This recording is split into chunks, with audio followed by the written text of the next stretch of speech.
On parle beaucoup de disruption, de capacité d'innovation et on en parle aussi pour l'enseignement supérieur.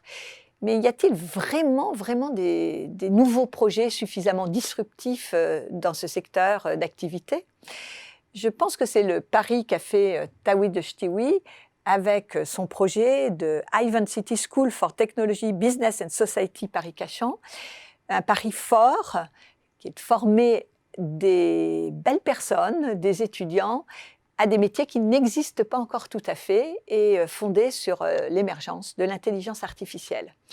Donc nous allons voir quel est ce projet, quelles sont ces grandes fondations et quelle est votre vision de ce projet. Donc vous avez lancé en plein confinement, ce qui est extraordinaire, Ivan City, je vais résumer le titre, avec quelle idée fondatrice? Alors l'idée fondatrice, c'était de dire qu'il y a une transformation majeure qu'on est en train de vivre, qui est celle de l'intelligence artificielle, comme on a vécu la révolution d'Internet, de l'électricité, etc. Et que derrière ça, il y a des enjeux importants qui sont transformation des métiers, des pratiques, mais aussi des enjeux en termes d'implication sociétale.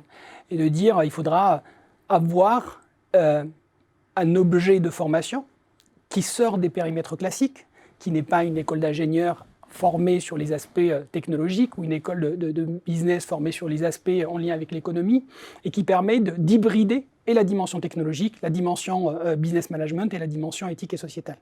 Et pour ça, il fallait un objet nouveau. Et c'est vrai que la période de confinement, il y a toujours derrière chaque difficulté une opportunité. Et on s'était dit pourquoi pas réfléchir sur cet objet-là et créer un objet unique, comme ça peut exister d'ailleurs un peu partout dans le monde, des écoles qui ont décidé de rompre avec les logiques disciplinaires classiques pour essayer de suivre ou d'accompagner une évolution majeure qui est celle de l'IA aujourd'hui. Alors, beaucoup d'écoles de management proposent des options, des spécialités sur la formation, on va dire, à l'IA. Il y a des parcours ingénieurs-managers. Quel est le plus que vous proposez avec vos cursus? Alors, c'est une logique d'intégration, c'est-à-dire, on s'était dit, il y a une logique d'addition de compétences ou de superposition de compétences où on peut avoir deux logiques. J'ai vu beaucoup d'étudiants ingénieurs venir dans des écoles de commerce après 5 ans d'études en disant « mais pourquoi on ne m'a pas dit tout ça avant ?» Ou effectivement d'avoir des logiques où on a du mal à… Quand on rentre par exemple dans un supermarché, on a d'un côté… un certain nombre d'ingrédients et de l'autre, effectivement, une autre partie. Et on dit, faites un gâteau avec tout ça. Je prends ici et là, je ne peux pas. Je ne sais pas faire parce qu'il faut plus qu'un certain nombre d'additions d'ingrédients pour pouvoir avoir un beau gâteau.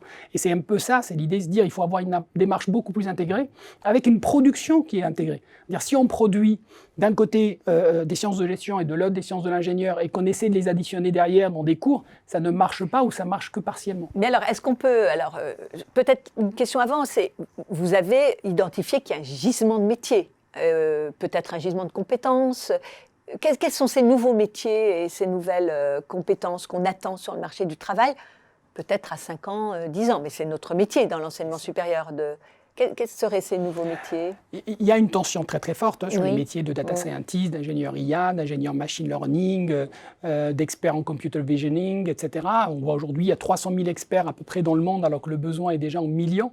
Et ça va augmenter parce que c'est vrai qu'aujourd'hui, ces sujets-là, on les aborde principalement dans les grandes entreprises, mais de plus en plus, la PME va être concernée. Donc, il va y avoir besoin de data scientists, d'ingénieurs IA qui sont capables d'avoir cette démarche hybride parce que dans les PME, on n'aura pas forcément la capacité de recruter 10 personnes sur plein de sujets pour les faire travailler ensemble. On n'aura pas les moyens de faire ça.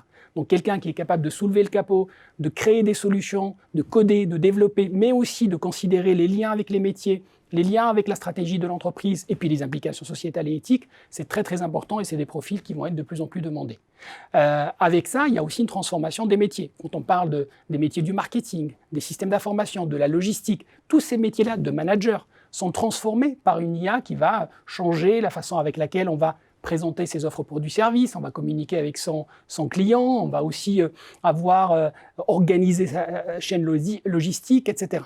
Donc, il y a aussi un accompagnement nécessaire pour pouvoir accompagner les entreprises à monter en compétences et à intégrer ces sujets de données et d'intelligence artificielle dans leur stratégie, dans leur offre produit service. Mais alors, j'insiste quand même, les profils que vous recrutez pour ces formations et ces futurs métiers ne sont pas forcément avec un socle d'ingénieur. Non, on peut aller vers ces métiers en sortant d'une fac de philo, de sociologie. Mais bien sûr, mais oui. il faut. C'est pas qu'on peut, mais je pense qu'il faut. Et c'est le vrai enjeu, si on veut répondre à notre ambition, c'est de dire il faut aller chercher des gens qui viennent de philo, de littérature, de sciences de l'information, de psychosociologie, etc., pour venir enrichir cet objet sociétal qui est l'IA et pouvoir lui donner une vraie capacité de répondre aux enjeux de la société. Quand quelqu'un va venir effectivement de sciences politiques pour essayer ou de santé pour essayer d'avoir une expertise en IA, il va sans doute avoir une contribution très très intéressante dans un domaine où effectivement l'intelligence artificielle est en train de transformer complètement le secteur de la santé. On a vu les enjeux pendant cette période de confinement. Alors ma dernière question, c'est il faut convaincre aussi des jeunes qui ont des métiers dans la tête assez conformes, enfin très conformes à ce qui existe dans le présent. Comment on arrive à les aider à se projeter dans l'avenir sans qu'ils aient l'impression de prendre un risque sur leur vie professionnelle? Il faut ne pas leur donner ou ne pas se limiter à leur donner que la couche technique, évidemment. Il faut leur donner des fondamentaux qui vont faire que demain, même si la technique ou la technologie évolue, et c'est ce qui va se passer, ils seront capables de se réinventer, ils seront capables de créer eux-mêmes la technologie de demain. Et ça, c'est important, il y a un enjeu pédagogique majeur dans nos institutions, de trouver le bon équilibre entre ce qui va permettre l'insertion professionnelle, parce qu'elle est court-termiste sur les 3-5 premières années, et ce qui va permettre d'assurer une employabilité sur 40 ans, 45 ans parfois, et donc la capacité de faire évoluer ou de s'adapter à l'évolution de la technologie. Et c'est ce qu'on essaie de trouver comme équilibre en travaillant sur l'ingénierie pédagogique, en plus de travailler sur la production de connaissances sous forme de recherche. Et peut-être aussi ce que vous me disiez, c'est d'aller dans les lycées avant l'enseignement supérieur pour convaincre et expliquer comment le monde change. L'un de nos enjeux, c'est l'orientation et accompagner les jeunes à comprendre les enjeux de métiers de demain aussi, c'est important.